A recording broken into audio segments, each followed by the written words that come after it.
Hello and welcome to today's new episode of Kaam Ki बात गौरव के साथ। आज मेरे साथ एक स्पेशल मेहमान है, एक स्पेशल गेस्ट है जिनका नाम है एस दीपांशु।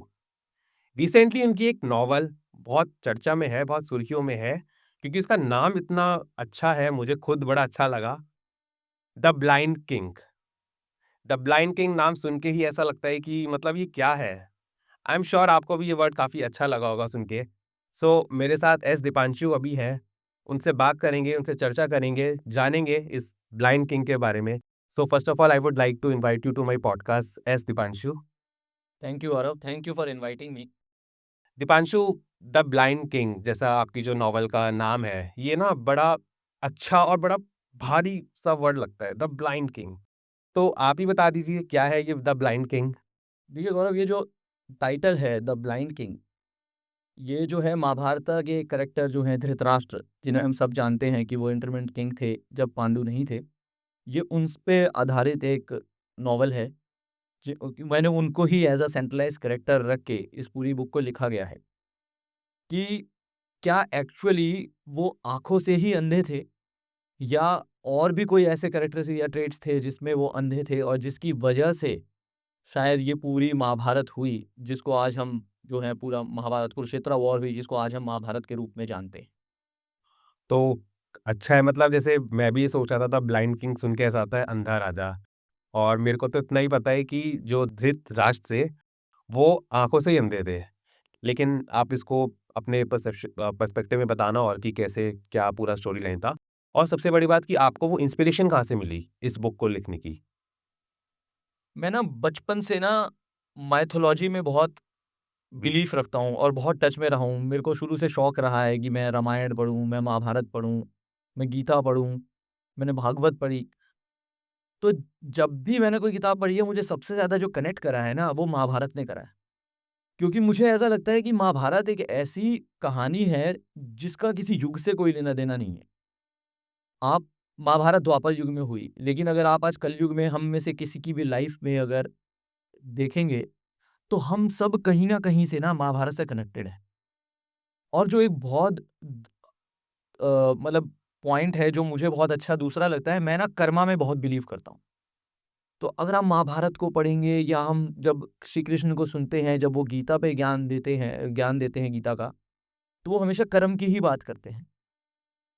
तो जब मैंने कर्म को, महाभारत को जितना समझा, देन आई रियलाइज़ कि मैं इस पे लिखना चाहता हूँ, क्योंकि मैं इससे बहुत कनेक्टेड खुद को फ़ील करता हूँ। दीपांशु, जैसे अगर मैं महाभारत की बात करूँ, वक़्त-वक़्त पे लोगों ने अपने हिसाब से महाभारत को इंटरप्रेट करा, उसको लिखा, बताया। तो आपकी जो ये बुक है, मैं मतलब जो और बाकी के जो ऑथर्स हैं, जो जिन्होंने लिखा है, उससे ये कैसे अलग है? या आपका एक टेक उस पे कैसे अलग है? देखिए गौरव, जब भी हम ना कोई महाभारत पढ़ते हैं या बाकी जिन लोगों ने भी महाभारत लिखी है और बहुत अच्छे से लिखी है, तो उसमें महाभारत की कहानी है कि महाभारत कहाँ से जो है हस्तिनापुर का राज्य शुरू हुआ, कौन राजा थे और कैसे सारे कौरव मर गए और फिर पांडवों को उनका राज्य मिल गया। बट जो मेरी कहानी है, ये उसके बाद शुरू होती है। उसके बाद से मेरा मतलब है, अब आप सोचिए कि आज के टाइम में अगर हम 2 भाइयों में आपस में लड़ाई हो जाती है, तो हम एक-दूसरे की शक्ल भी नहीं देखते हैं, है ना? हम एक-दूसरे से बात नहीं करना चाहते हैं। और ये चीज़ पूरी फैमिली में दिखती है फिर कि पेरेंट्स भी आपस में बात नहीं कर रहे कि भैया उनकी लड़ाई हो गई है। लेकिन उस टाइम पर पांडवों ने कौरवों को मार दिया और अब वो अपने राज्य में वापस आए हैं और उन्होंने जो है अपने ताऊजी के साथ, धृतराष्ट्र के साथ ही रहना है और धृतराष्ट्र ने पांडवों के साथ रहना है। तो वो कितना डिफ़िकल्ट रहा होगा। मतलब महाभारत का जो युद्ध हुआ, वो शायद इतना टफ नहीं था, बट उस युद्ध के बाद अब सबने एक साथ रहना है। कैसे आप रह पाएँगे? अगर अभी मुझे आप किसी से प्रॉब्लम हो जाए, मैं अवॉइड करूँगा कि वो मेरे सामने भी नहीं आए। लेकिन अब वो उसी महल में रह रहे हैं, उसी राज्य में रह रहे हैं, रोज़ एक-दूसरे को देखेंगे, रोज़ एक-दूसरे के सामने से निकलेंगे, शायद खाना भी साथ खाएँगे। और उनके मन में यही आएगा कि यही वो राजा था जिसकी वज़ह से द्रौपदी का चीरहरण हुआ, या यही वो पांडव थे जिन्होंने मेरे पुत्रों को मार दिया। अब मैं कैसे रहूँ? तो ये जो किताब है द ब्लाइंड किंग, ये वहाँ से शुरू होती है जब धृतराष्ट्र जो हैं वो श्री कृष्ण से पूछते हैं कि प्रभु, मेरी क्या गलती थी? मेरे सारे पुत्र जो हैं मर गए और मेरी क्या गलती थी? और अब मैं कैसे इन पांडवों को अपनाऊँ? मैं कैसे इनके साथ रहूँ? और वहाँ कृष्ण और धृतराष्ट्र के बीच एक वार्तालाप होता है। जिसमें कृष्ण जो है धृतराष्ट्र को बताते हैं कि कैसे वो एक अच्छे राजा की तरह अगर कुछ डिसीजंस ही चेंज कर ले लेते सही टाइम पर। तो फिर वो दुर्योधन, दुशासन वो सब भी नहीं होते। हाँ जी। ये दुर्योधन का क्या नाम है? दुर्योधन और दुशासन बोलते हैं। तो एक्चुअली उनका नाम दुर्योधन ही था या क्या था? नहीं, एक्चुअली इनके नाम सुयोधन और सुशासन थे। आप कभी सोचो, कभी कोई फादर अपने बेटे का नाम दुर से रखेंगे, दुर मतलब बुरा, बट ऐसा नहीं हो सकता। तो फादर तो अपने बच्चे का नाम या पेरेंट्स अपने बच्चे का नाम अच्छा ही रखेंगे पॉजिटिव वे में। बट कई बार हमारे कर्म ऐसे होते हैं जो हमारा नाम खराब कर खराब देते कर हैं या बदल देते हैं। तो सुयोधन हुआ दुर्योधन और सुशासन हो गया दुशासन। और जैसे आपने अभी कर्मा वर्ड की बात करी, तो माइथोलॉजी में ना कर्मा का एक बहुत इंपॉर्टेंट रोल होता है, उसके ऊपर बहुत एम्फेसाइज दिया जाता है। तो आपको क्या लगता है यहाँ पे महाभारत में और जो आपने बुक लिखी है, कर्मा का क्या रोल है? देखिए, मैं तो पर्सनली बिलीव करता हूँ सब रोल कर्मा का ही है। अब मैं ना यहाँ आपसे उल्टा क्वेश्चन करता हूँ, आपको क्या लगता है कि आप कर्म में बिलीव करते हैं या किस्मत में? देखो, कर्मा होता है, किस्मत होती है। अब इसमें ना लोग घूम जाते हैं कि कर्मा बड़ा, किस्मत बड़ी, क्या बड़ा? लेकिन अगर आप मेरे से पर्सनली पूछोगे तो मैं भी कर्मा में बहुत बिलीव करता हूँ। तो आपको क्या लगता है, कर्म बड़ा है किस्मत बड़ी है? कर्म। और कर्म से बड़ा कुछ? नहीं। अच्छा, मैं आपको इस पे ना अपना एक थॉट बताता हूँ। एक होगी किस्मत। किस्मत, आप आज कहाँ पैदा हुए, ये समझ लीजिए आपकी किस्मत है। हुँ। हो सकता है आप एक बहुत बड़े बिज़नेस टाइकून के घर में भी पैदा हो सकते हैं, या आप एक सरकारी कर्मचारी के घर भी पैदा हो सकते हैं, या आप एक किसी गरीब के घर भी पैदा हो सकते हैं। वो आपकी किस्मत है। लेकिन किस्मत से बड़ा है कर्म। अब आप एक अच्छे बिज़नेस टाइकून के घर पैदा होकर भी ऐसे कर्मों के अंदर बुरी आदतों में पड़ सकते हैं कि आप पूरा बिज़नेस गिरा दें। हुँ। और आप एक गरीब के घर होकर भी ऐसा कर्म, ऐसी पढ़ाई कर सकते हैं कि आप कल कोई बहुत बड़े आईएएस ऑफिसर बन जाएँ। वो आपके कर्म पे है। वो आपको डिवाइन पूरी जो है मौका देता है कि आप अपने कर्मों को चूज़ करें। जैसे मैं महाभारत की बात कर रहा था। कृष्ण ने भी जगह-जगह पर चॉइसेस दी थी कि आप 5 गाँव दे दीजिए। वो हमारे डिसीज़न्स या हमारे कर्म होते हैं। अगर वो 5 गाँव ही दे देते, तो महाभारत की वॉर ही नहीं होती। लेकिन एक चीज़ और है जो मुझे लगता है कर्म से बड़ी है, वो है भाव। ट्रू। उस कर्म को करते हुए आपकी फीलिंग्स क्या हैं? वो कर्म से बड़ा है। जैसे कहते हैं ना, जो भगवान भी है वो आपके भाव से प्रसन्न होते हैं, कि आप किस भाव से पूजा कर रहे हो। तो वो एक इम्पोर्टेंट भई, अगर मैं पूजा इसलिए कर रहा हूँ कि मुझे लोगों को दिखाना है मैं पूजा कर रहा हूँ और मेरे मन में कुछ और चल रहा है, तो वो उस फिर एक पूजा का कोई फल नहीं फल होता है। राइट। या आप देख लीजिए, कई लोग गरीबों को खाना खिला रहे हैं, ठीक है? और खाना खिलाते हुए उनको फ़ोटो खिंचवा के दुनिया को बताना है मैंने इस गरीब को खाना खिलाया। और एक है जो कहीं खिला रहे होंगे, किसी को नहीं पता, वो भाव है। या मैं इसका दूसरा एग्ज़ाम्पल आपको दूँ, आप सोचिए मैंने किसी आदमी को गोली मार दी। अब आपको क्या लगता है, मुझे गवर्नमेंट को मुझे कैसे ट्रीट करना चाहिए, लॉ को? हुँ। आपको क्या लगता है? पनिशमेंट। लेकिन अगर मैं पुलिस वाला हूँ और दूसरा टेररिस्ट था तो, या कोई क्रिमिनल था तो? शाबाशियाँ मिलेंगी। तो मेरा इंटेंट मेरे कर्मा के साथ वो मैटर करता है। और या मैं कोई ऐसा पुलिस वाला तो नहीं हूँ जिसने गलत आदमी को जानबूझ के मार दिया, फिर मुझे पनिशमेंट मिलनी चाहिए। राइट। तो एक्ट मेरा सेम ही है, मैं गोली ही मार रहा हूँ। और उसके पीछे मेरा इंटेंट क्या है, मेरी फीलिंग्स क्या है, मैं किस थॉट से देशभक्ति के लिए कर रहा हूँ, लोगों के लिए कर रहा हूँ, वो मैटर करता है। ये काफ़ी अच्छा पॉइंट बोला आपने। तो दीपांशु, जैसे हम अगर करंट मैं सिनेरियो या सिचुएशन की बात करूँ, या जो ये मॉडर्न वर्ल्ड है, कॉर्पोरेट कल्चर, इतना सब कुछ है, हम इसको उससे भी लिंक कर सकते हैं और आपकी बुक मतलब आज के पर्सपेक्टिव, आज के एरा को माइंड में थॉट लाते हुए, तो आप उसको कैसे इससे रिलेट करोगे? आज की जनरेशन मैं बेसिकली। समझ गया आपका पॉइंट। देखो, जैसे मैंने आपको ये बताया था ना अभी कि महाभारत जो है द्वापर युग में हुई थी। बट अगर आप कलयुग में भी देखोगे ना, यहाँ भी महाभारत हो रही है। तो ऐसे ही ब्लाइंड किंग है महाभारत से इंस्पायर्ड, बट ऐसा नहीं है कि वो जो है कल द्वापर युग में ही ये ब्लाइंड किंग धृतराष्ट्र था। हम आज का अगर टाइम देख लें, तो बहुत सारे ऐसे लोग होंगे जिनमें धृतराष्ट्र के ही ट्रेट्स आपको या कैरेक्टर्स देखने को मिल जाएँगे।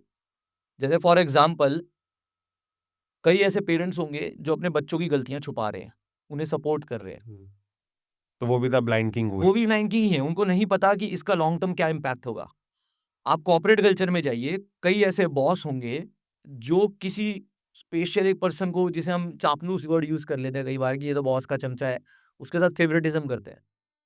तो मेरे हिसाब से वो भी एक ब्लाइंड किंग है, क्योंकि वो उसको कहीं लीडरशिप स्किल नहीं दे रहा और वो पर्सन भी कहीं कुछ नहीं सीखना चाह रहा। अगर हम महाभारत के सारे कैरेक्टर्स को ढूंढेंगे ना, हमें कॉर्पोरेट कल्चर फैमिलीज में सब मिलेगा। आप समझ लीजिए एक मैनेजर जो है वो ब्लाइंड किंग हो सकता है, जो उस मैनेजर की सबसे ज़्यादा खास है, जिसका मैनेजर सबसे ज़्यादा फेवरेटिज्म करता है, वो आप मान लीजिए दुर्योधन है।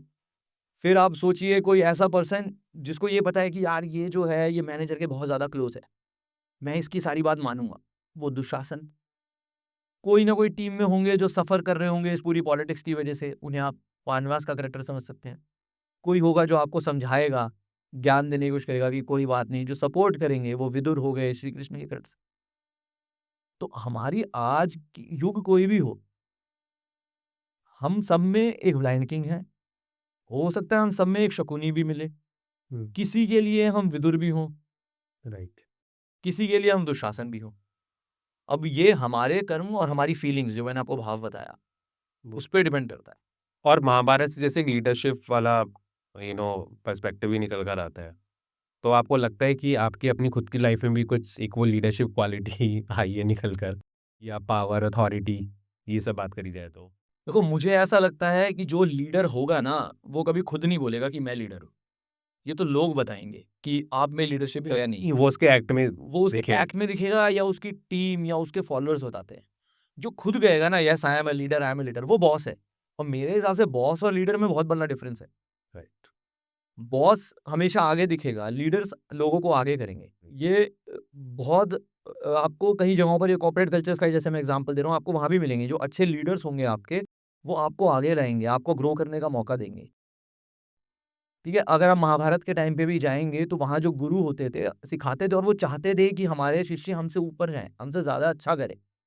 लेकिन कुछ ऐसे मिलेंगे जो कहेंगे कि भैया ठीक है, मेरा शिष्य है, बट मैं इससे ऊपर ही रहूं, वो बॉस है। तो आप पूछोगे मैं लीडर हूँ, मेरी लीडरशिप में क्या आया?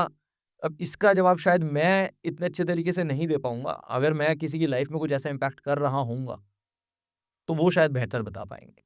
बट मुझे पर्सनली खुद में बहुत चेंज लगता है। मैं जैसा मैं आज से शायद कुछ साल पहले था, मेरे में बहुत डिफरेंस आया है। इस बुक को लिखते हुए, कर्मास के इम्पैक्ट लिखते हुए, मैंने खुद रियलाइज़ करा है कि हम कई बार कुछ चीज़ें ऐसे भी कर देते हैं कि हमें पता ही नहीं होता हम किसी का बुरा कर रहे हैं, अनइंटेंशनली।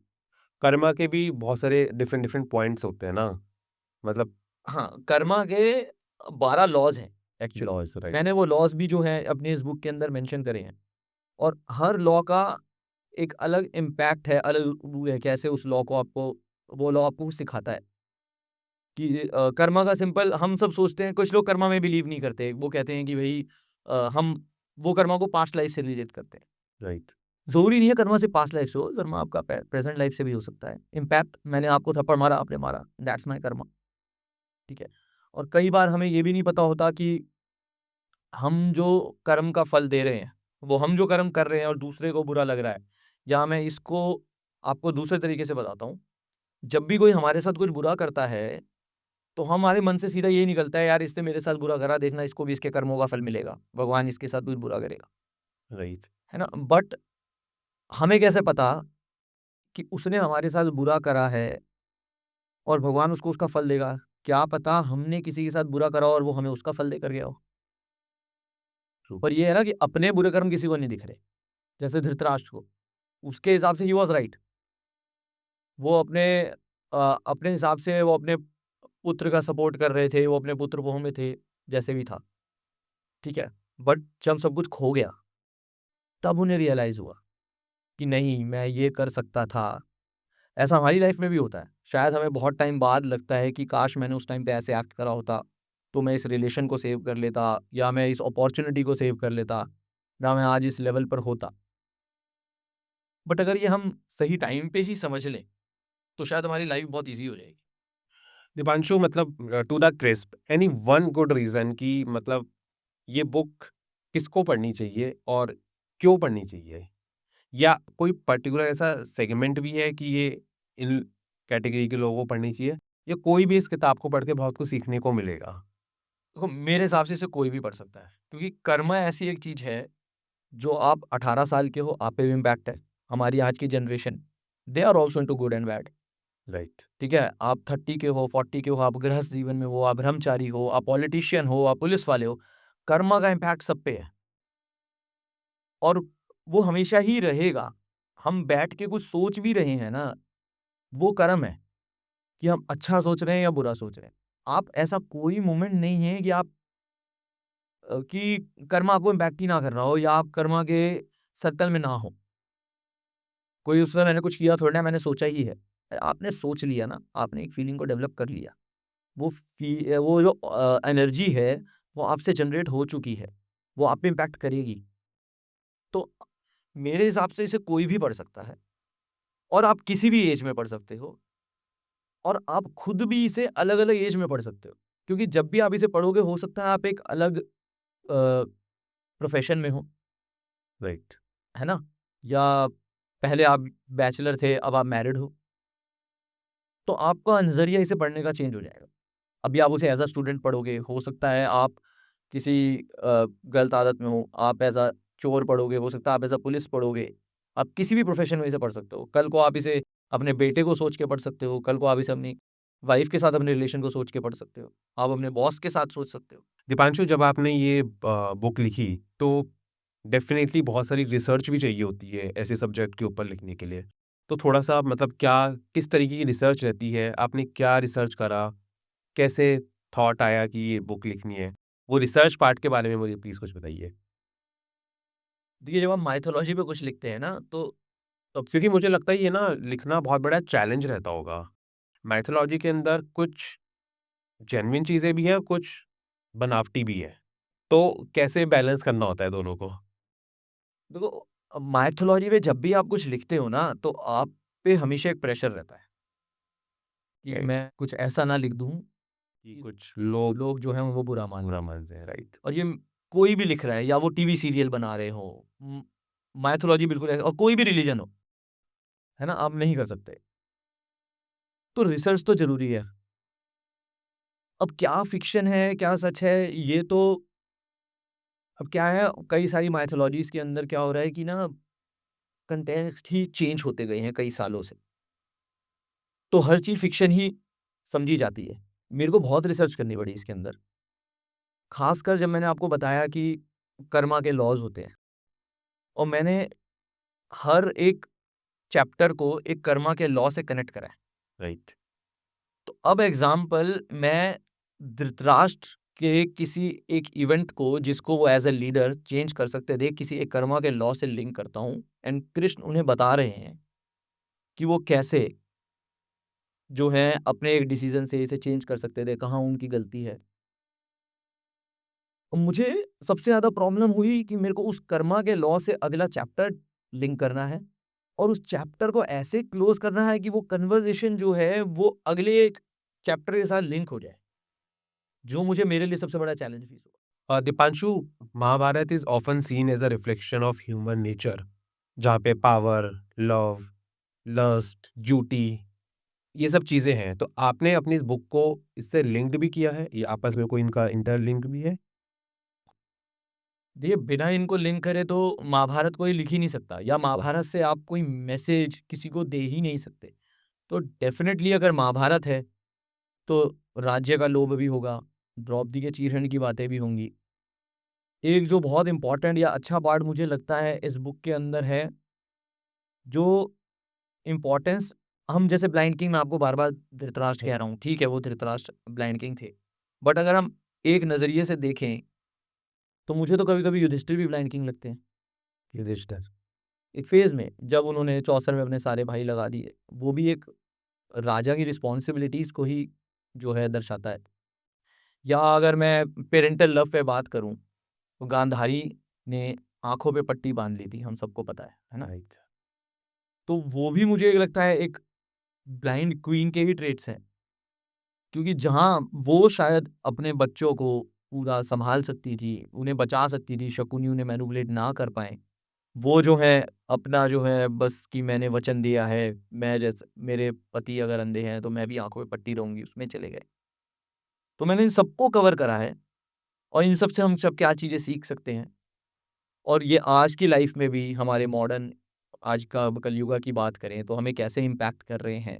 क्योंकि लस्ट, ग्रीड ये सब आज भी है राइट, और ये रहेंगे जब तक कलयुगा है तो। That's true. Yeah. और जैसे जो ये माइथोलॉजिकल बुक्स होती हैं, जो आजकल जैसे हम चैलेंजेस की बात कर रहे हैं, जो मॉडर्न चैलेंजेस है, तो उसमें ये कैसे हेल्प करती है टू ओवरकम दीज चैलेंजेस? देखो अगर मैं पर्टिकुलरली हिंदू माइथोलॉजी की बात करूँ और हमारे हिंदू माइथोलॉजी में अगर हम 4 युगों की बात करते हैं, ठीक है? अगर मैं शॉर्ट में आपको बताऊँ, तो आप किसी भी युग से कोई भी स्टोरी उठा लीजिए, उससे आपको कुछ सीखने को मिलेगा। माइथोलॉजी को ना सिर्फ़ कहानी की तरह सिर्फ़ सुन के बंद कर दोगे ना, तो कुछ नहीं है। लेकिन अगर आप उससे सीखने की कोशिश करोगे, एक्चुअली जो वो कैरेक्टर्स होते हैं ना, हमें उनसे बहुत कुछ सीखने को मिलता है। है ना? अब राम जी की लाइफ़ से हम सारे इंस्पायर्ड हैं, बट एक किंग बनने के लिए उन्होंने कितनी स्ट्रगल करी। या जिसको हम आज आप लीडर्स का टॉपिक ला रहे थे, लीडरशिप स्किल्स भी ऐसे ही नहीं आती। A person has to go through a journey. वो उस जर्नी से जाता है तब उसको वो विज़डम मिलता है कि he can be a good leader. Ram ji ने वनवास करा, अगर पांडव भी देखा जाए जब उन्हें राज्य मिला तो उनसे पहले उनकी एक पूरी स्ट्रगल है। वो भी अज्ञातवास में वनों में भटके हैं, ठीक है? बाकी और बहुत सारी चीज़ें हैं जो सीख सकते हैं। अब अर्जुन जो हम कहते हैं कि बहुत बड़े धनुर्धर थे, उनसे आपको फ़ोकस कैसे रखना है वो सीखने को मिल सकता है। युधिष्ठिर जो हमेशा सच बोलते थे। तो ये तो आपके ऊपर है। हम कोई मूवी देखें, हम कोई स्टोरी सुनें, हम जैसे हैं हमें वैसी चीज़ सीख सीख लेंगे। चॉइस हमारी है, हम सीखना क्या चाहते हैं। And Deepanshu, what is the core message of your book, the blind king? Karma, आप कुछ भी कर रहे हो, आप बहुत सोच के करिए। आपको लग रहा है आप कर्मा में बिलीव नहीं करते, मत करिए, पर इसका मतलब ये नहीं है कि कर्मा नहीं है। इस दुनिया में सब कुछ है, आप मानो या ना मानो। अगर मैं कहता हूँ कि भूत नहीं है, वो इसलिए मैंने नहीं देखा होगा, पर इसका मतलब ये नहीं है। यहाँ हम हवा, ऑक्सीजन हमने नहीं देखी, बट है ना, राइट। सब कुछ है, तो कर्मा भी है और हम में से कोई उससे नहीं बचा है। बट मुझे लगता है ना कि जैसे आज की तारीख में हम पूरा सब कर्मों के हिसाब से चले, वो भी पॉसिबल नहीं है। हमने झूठ बोला, वो भी आपके बैड कर्मा में आ गया। अब वो झूठ अच्छे उसके लिए बोला गया है, बुरे उसके लिए गया है, वो एक अलग चीज़ है। लेकिन मुझे लगता है आज की तारीख में ना कोई ऐसा इंसान है ही नहीं कि जिससे कभी कुछ पाप या कुछ ऐसा कुछ हुआ ही ना हो। देखो 2 चीज़ें हैं, मैं कर्मा को ना 2 तरीके से देता हूँ। एक हो गया इंटेंशनल, राइट। मुझे पता है मैं गलत कर रहा हूँ, फिर भी मैं कर रहा हूँ। एक है मुझे पता ही नहीं है।